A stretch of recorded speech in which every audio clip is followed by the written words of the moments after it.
दोस्तों, गौतम बुद्ध की मूर्ति और चित्रों में आप उनके सर पर जो देखते हैं, उसके पीछे एक रहस्य छुपा हुआ है। उस विषय में जनमानस में एक कहानी प्रचलित है और वो रहस्य और उससे संबंधित कहानी जानने के लिए इस पूरे वीडियो को ध्यान से देखिए। ये तो आप सभी जानते ही हैं कि बौद्ध धर्म विश्व का जाना माना धर्म है और आज के समय में बौद्ध धर्म के दुनिया में करोड़ों अनुयायी मौजूद है। बौद्ध धर्म की शुरुआत गौतम बुद्ध द्वारा की गई थी।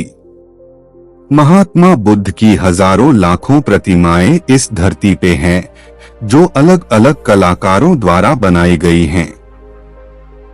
लेकिन इन सभी प्रतिमाओं में एक चीज कॉमन दिखती है और वो चीज है उनके घुंघराले बाल। गौतम बुद्ध की हर प्रतिमा में आपको घुंघराले बाल ही दिखेंगे, लेकिन एक कहानी के अनुसार इनकी सच्चाई कुछ और ही जो जान के आप हैरान रह जाएंगे। गौतम बुद्ध के सिर पर जो बाल है वो उनके असली बाल नहीं बल्कि कई सारे घोंगे हैं। पौराणिक कथाओं के अनुसार एक समय महात्मा गौतम बुद्ध पेड़ के नीचे बैठकर ध्यान में मग्न थे। वे अपनी साधना में इतने तल्लीन हो गए थे कि उन्हें बाहरी दुनिया का कोई भी ज्ञान नहीं था। गर्मी का मौसम था और सूरज ठीक उनके सर पर मौजूद था। जिस समय वे कड़ी तपस्या में लीन थे, उसी दौरान एक घोंगा वहीं से गुजर रहा था। उसने भगवान गौतम बुद्ध के तप को देखा और वो वहीं रुक गया और सोचने लगा कि इतनी गर्मी में ये किस प्रकार की साधना में लीन है। इनके सर पर तो बाल भी नहीं है, ऐसे में ये महात्मा को अधिक गर्मी लग रही होगी। ये बात सोचता हुआ वो घोंगा रेंगकर महात्मा गौतम बुद्ध के सर पर पहुंच गया।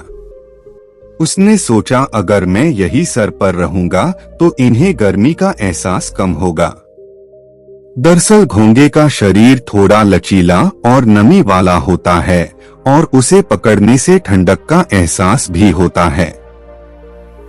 एक घोंगे को देखकर और भी कई सारे घोंगे गौतम बुद्ध के सिर पर चढ़ गए। पूरे 108 घोंघों ने गौतम बुद्ध के सिर को पूरे तरीके से ढक दिया। भगवान गौतम बुद्ध के आत्मज्ञान की प्राप्ति में उन 108 घोंघों का भी योगदान माना जाता है, जिन्होंने अपने प्राण देकर उन्हें गर्मी से बचाने में मदद की। उन 108 घोंघों की याद में महात्मा गौतम बुद्ध की प्रतिमाओं के सिरों पर घुंघराले बालों जैसी आकृतियां बनाई गई। लेकिन कुछ लोग इस कहानी को सच नहीं मानते। उनके अनुसार गौतम बुद्ध की मूर्तियों के सर पर वास्तविक बाल ही है।